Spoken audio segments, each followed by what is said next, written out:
Leave it to me.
This must be the place.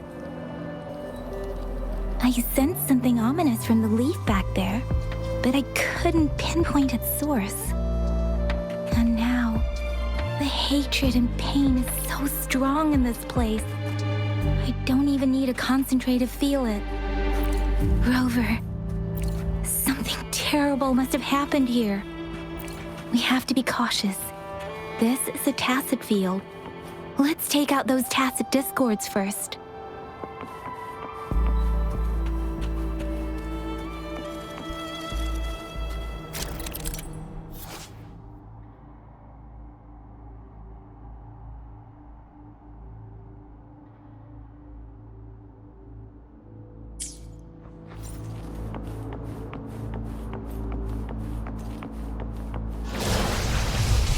Leave it to me.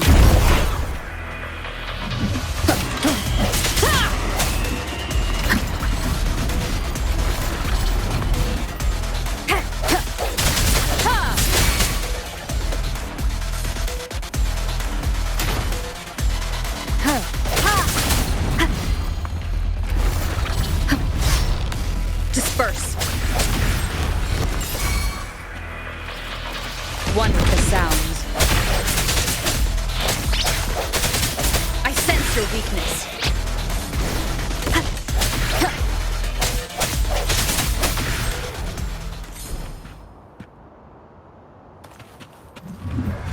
Sounds come forth. Moment of resonance. Leave it to me.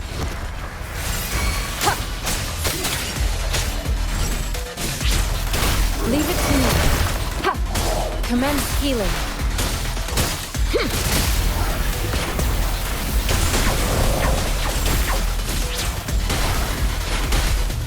Ha! Ha! Let me be your blade. Shape the shapeless!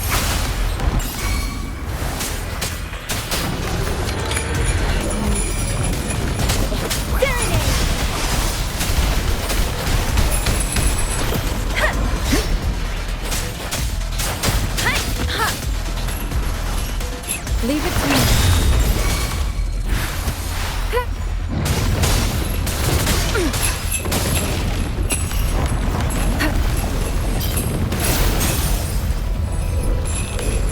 Swift and resolute. One with the sounds. Bad timing.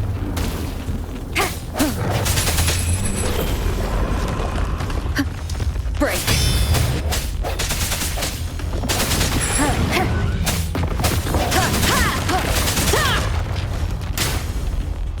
The end has come.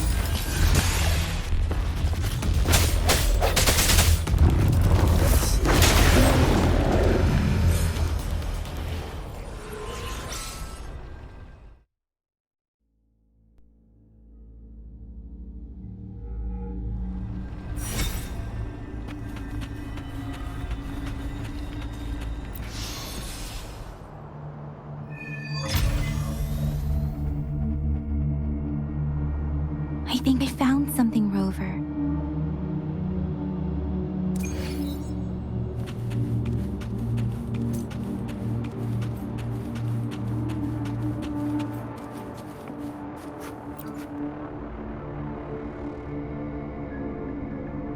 Watch out.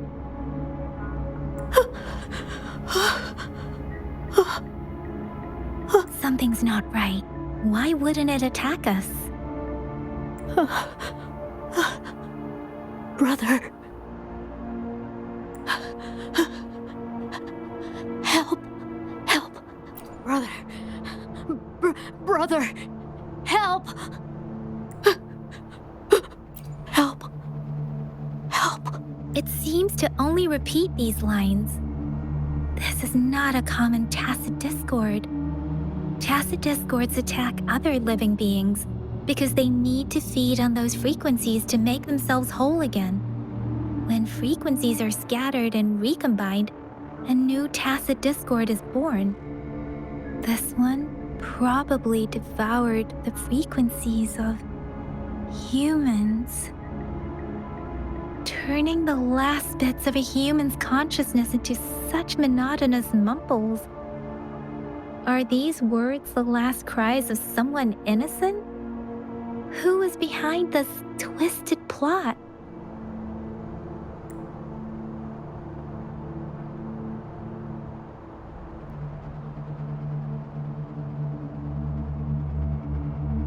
I'm sorry. No, that's beyond my ability. I just sensed some complex feelings from it. A mixture of deep sadness and eager anticipation. Rover, I think I know what's going on here. It seems to be begging for help, but it's not asking us to help it. I can sense the pained cries of this tacit discord. No, the cries of this whole village. The village is crying, waiting for rescue. Something truly awful must have happened here, and the victims' reverberations still linger. Based on the evidence we've found and the condition of these ruins, that didn't happen all too long ago. I can still feel it in the streams. Perhaps the tacit field has kept this village from being discovered, or maybe someone has been intentionally concealing it. Anyway, there must be something we can do. We may find the victims nearby. I can feel someone connected to what happened here is still close. This place is dangerous. I'll inform Shuzia about what happened here. Can we continue our search before the official investigators arrive? Sorry, I know it doesn't sound very convincing. It's just a hunch of mine, and I don't have any evidence to back it up. Thank you, Rover. Please stay vigilant. As for the little one here, let's leave it be.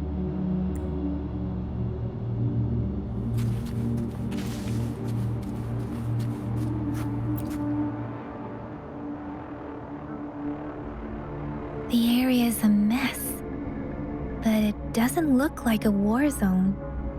Someone was hurt and dragged away. Look, there are many footprints here. These are traces left by a fight. Someone was injured.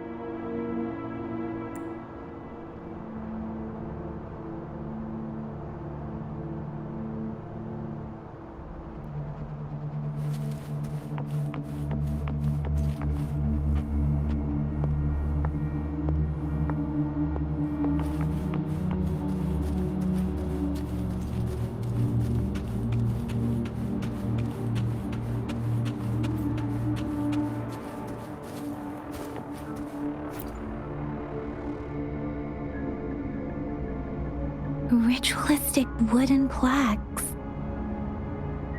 But why are they here? These plaques are usually placed in ancestral shrines. They seem to belong to a different time. I remember reading about something like this. People held large-scale ancient rituals periodically in their villages, driven by certain beliefs. I see. Let's check somewhere else.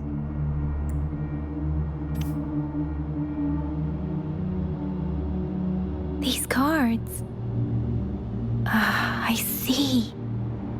The Fraccidus is likely behind it all. The Fraccidus? Yes. I don't know much about the Fraccidus, but as an outrider, I've worked on related cases. It's a group of extremists obsessed with fusing humans with tacit discords. They've caused terror attacks of various scales around the world. Fusing humans and tacit discords. We've seen signs of their presence in Jinzhou, left by lower-ranked members called Artificers. Above the Artificers are the Overseers, leaders with eerie abilities and unknown intentions. They pose a far bigger threat. No one knows their true intentions. Some members speak of world destruction, while others claim they seek eternal power. And there is one particularly insane overseer. He's crazy even by Fraccidus standards. A man who sees no order and revels in destruction. I've seen similar cards in the physical evidence file of the Fraccidus-related cases. They belong to this one overseer I'm talking about. They call him Scar. If he's responsible for what happened to these villagers, who knows what kind of cruel and twisted atrocities he's capable of?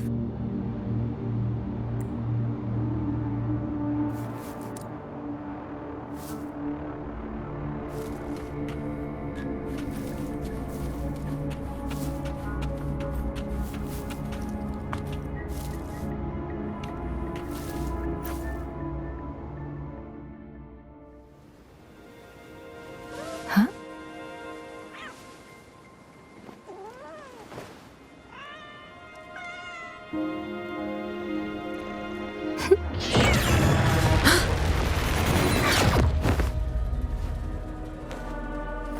Guess you won't need my self-introduction.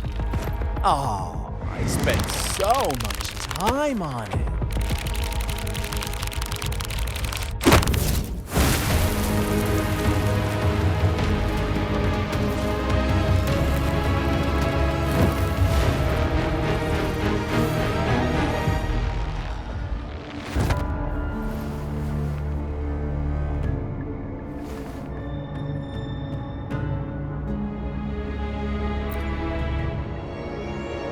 If you need to hear it from me, then yes, I am Scar. Cruel and twisted maniac.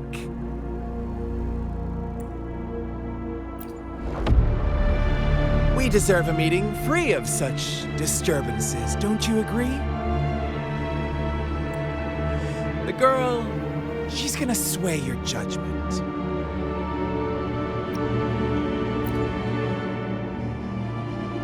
Aw, so you really care about her. Don't worry, I don't plan to make you hate me just yet. She is safe now. Well, let's just enjoy our time together for the moment. Forget about that irrelevant person, will you? I have a lot to share with you. To begin with, I heard you've lost your memories.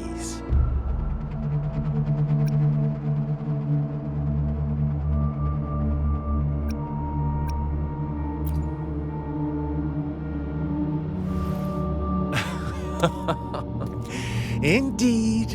I'll tell you then. Before you knew anything about this world, you were already the center of conflict. You are the unknown variable we've been waiting for. Forces have been fighting for possession over you.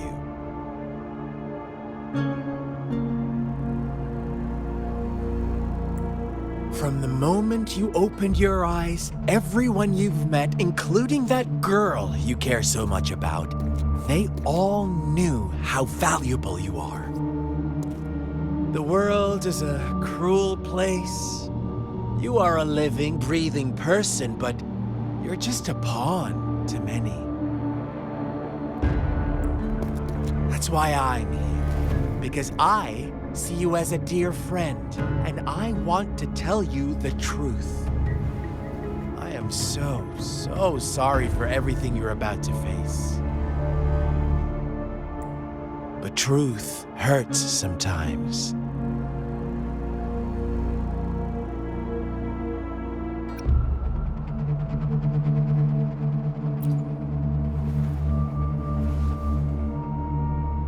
You could say I'm looking forward to your choice. My goal is simple. I just want to deepen our mutual understanding, nothing more. Come on. Observe the surroundings a little more and tell me what you see. As you learn more about this world, your true desires will surface, and our little game will become even more entertaining. And before that, I don't want anyone to disturb my precious alone time with you. That's all.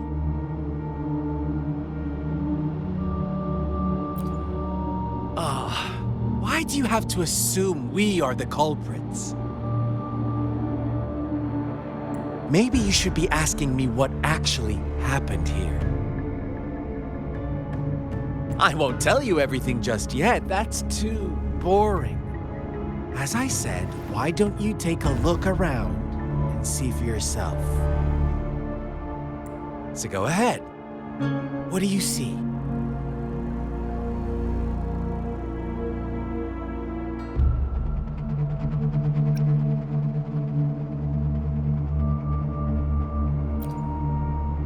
Bravo! Didn't think you'd catch on to that. Now, what is the conclusion you've drawn?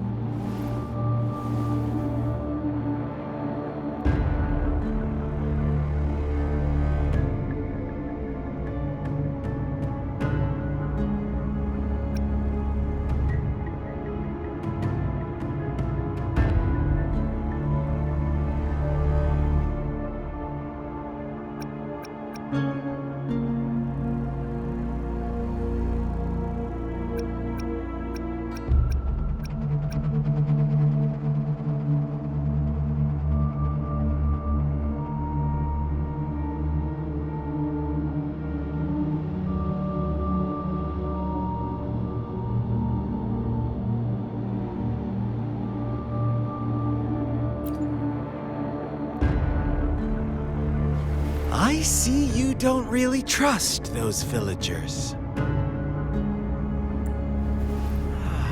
So they were right about you. You are indeed quite exceptional.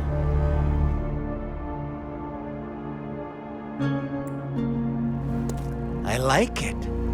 Your keen observation, precise judgment, and accurate understanding of human nature. Let me give you a couple more tips.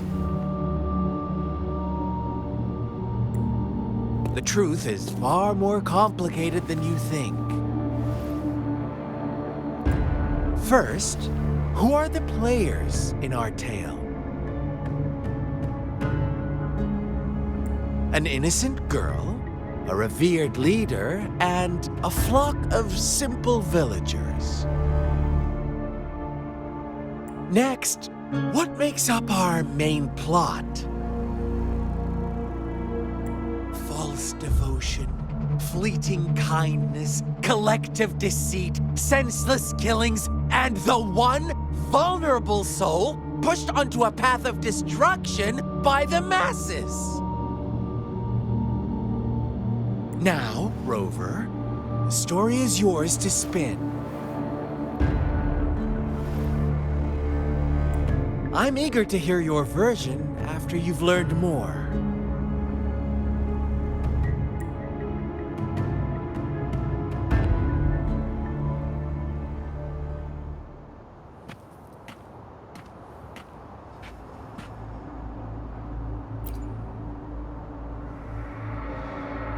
Huh? What is it? Are you back for some chit-chat? I see. So, you want to cheat, huh? A clever move, unbound by convention. I like it. But I'm not telling you more. Not yet. Wouldn't want our first conversation to become a boring exchange of words, just parroting each other's lines. You don't want to disappoint me so soon, Rover.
Our story begins here. Once upon a time, in a peaceful village, lived a flock of carefree lambs. In the day, they toiled for food, and when evening fell, they sought refuge from the looming threat of wolves. Fables, stories told and retold through the ages. The ancient art of conveying hidden truths through fiction. But they always draw from real life, don't they? The same story gets told by many, and each person brings their own spin, their own focus. Whatever you learn from it is just one of countless different interpretations. Like us now, caught in a carefully crafted plotline, a scheme I had no hand in. This village marks the beginning of my story with Jinzhou. So that magistrate led you here to meet me. Such a clever move on her part.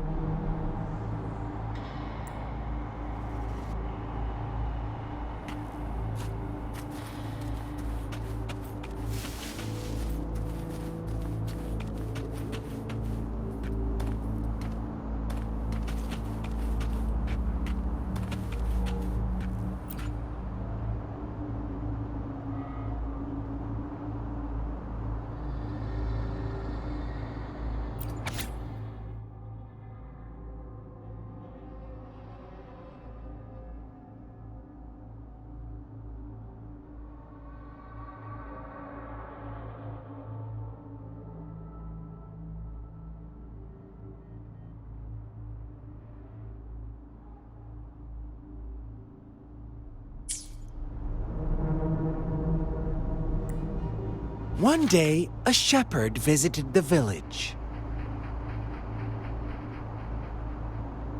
The shepherd brought them promises of abundance and protection.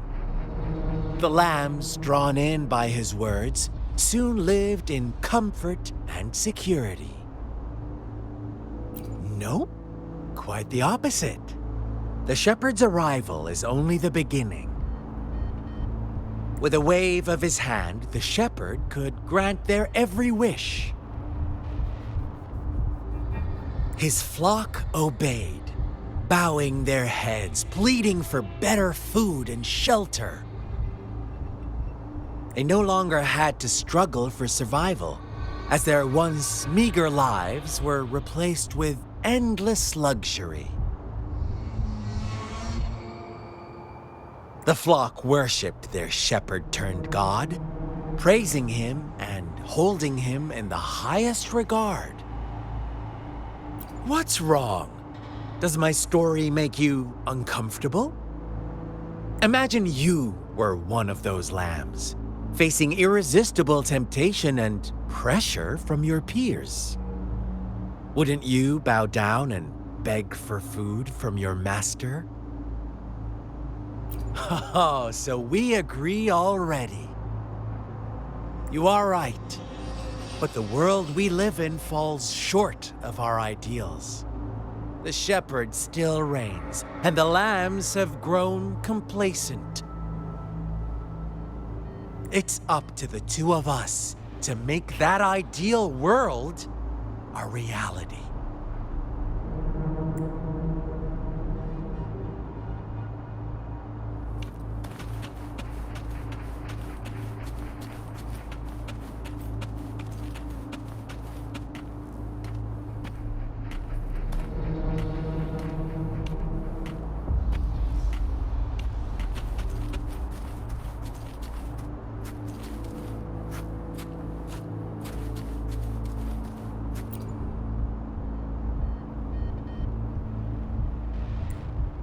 The lambs reveled in endless bonfire parties, celebrating their new god every night, except the one little black lamb.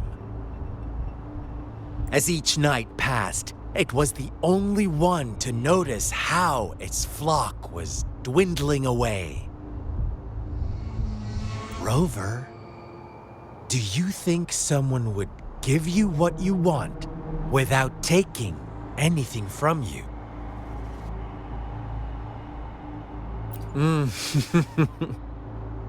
I once believed that too. Thought as long as I paid a high enough price, I could get my desired outcome. But true equality is scarce, always has been. The world was never a fair place, wouldn't you agree? To receive equal retribution, one must give more and more and more. When every wish comes with a hefty price, people weigh their options carefully. But when they can make someone else bear the price, they all rush to make more wishes. They don't consider they too may one day pay for another's selfish desire. Funny, isn't it?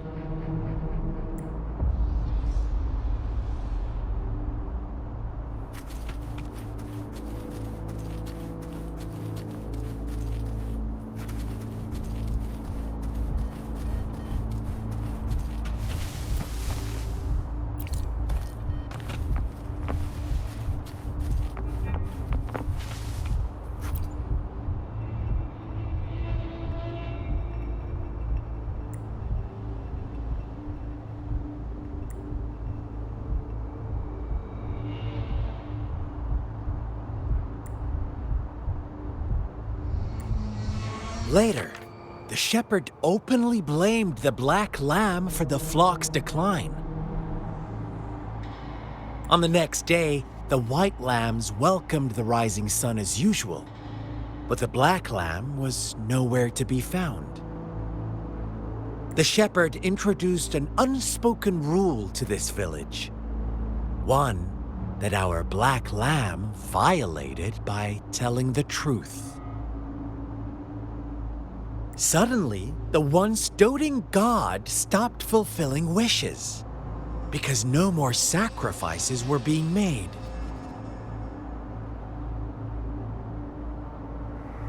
After witnessing the black lamb's actions and hearing from their almighty shepherd, what do you suppose the white lambs did? Ah, those oblivious lambs. Little did they know the most fearsome demon was right under their noses.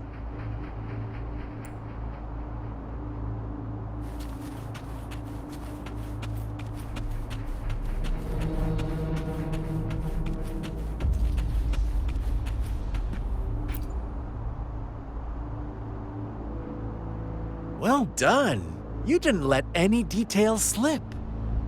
Now, I wonder, what is your takeaway from this story? Answer me and I'll reveal the truth of what happened.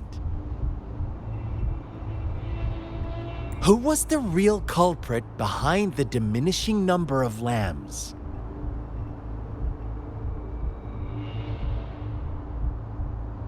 Indeed, the direct culprit was the shepherd. He held all the power, fulfilling wishes at a price. The lambs knew the risks, yet succumbed to temptation. Unfortunately, in the face of such temptation, they disregarded all the hidden risks, as disaster had yet to befall them. If they were given another chance, I believe they would still choose the same path. Inevitably, they accepted their fate and paid the price when their time came. Now, my second question. What price did the lambs pay for their wishes? Of course, as always, life was the most valuable thing they had to offer. Here's my final question. What happened to the black lamb? Don't rush, Rover. Take your time. What is the truth you've uncovered?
The shepherd was granting wishes by sacrificing the lives of lambs.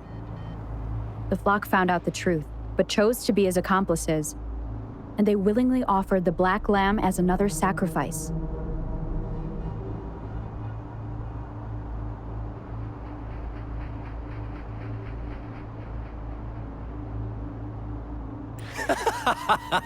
That's right!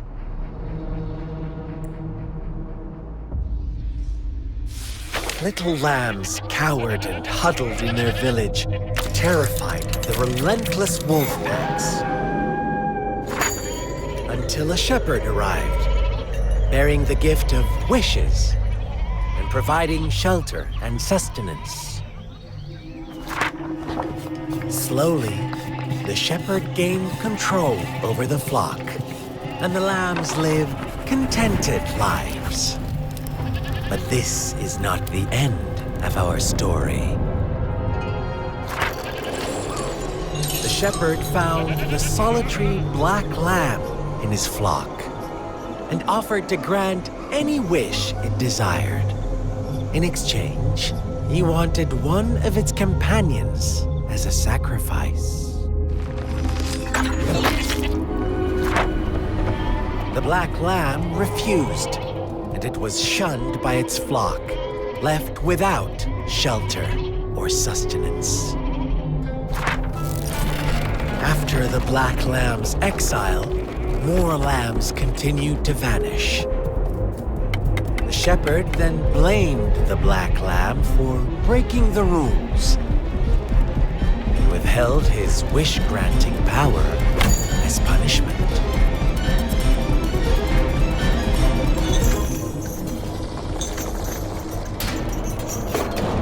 From the very beginning, the lambs knew the risk of making wishes.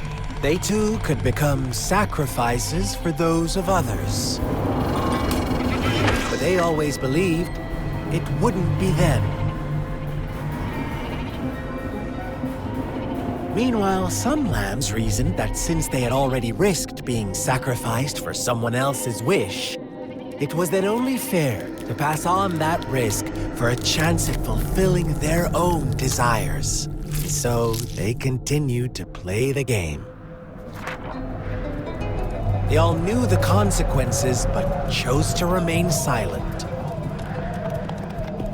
Fearful, yet greedy, they followed the shepherd's orders and made wishes again and again, until one day, a brave black lamb spoke up, shattering the flock's facade, their illusion of a peaceful and happy life.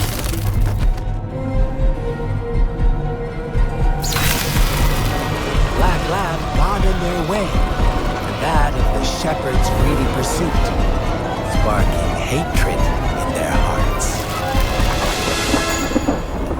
Suddenly, they could no longer ignore the blood and ashes of past sacrifices littering the ground.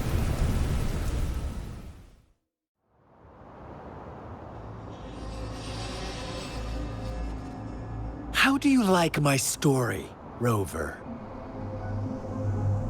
What really happened here? I suppose you already have it figured out?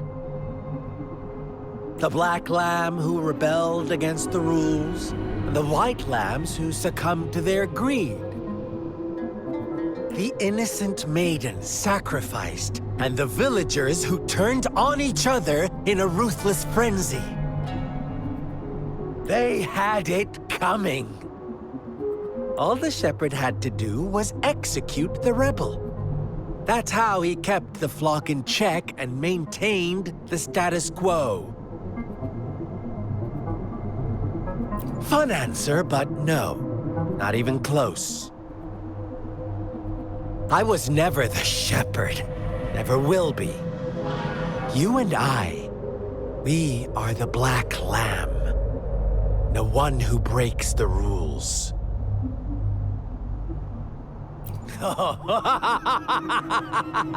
Interesting, Rover. I'm liking you more and more. Well then, let's see if this black lamb is going to end up like you say.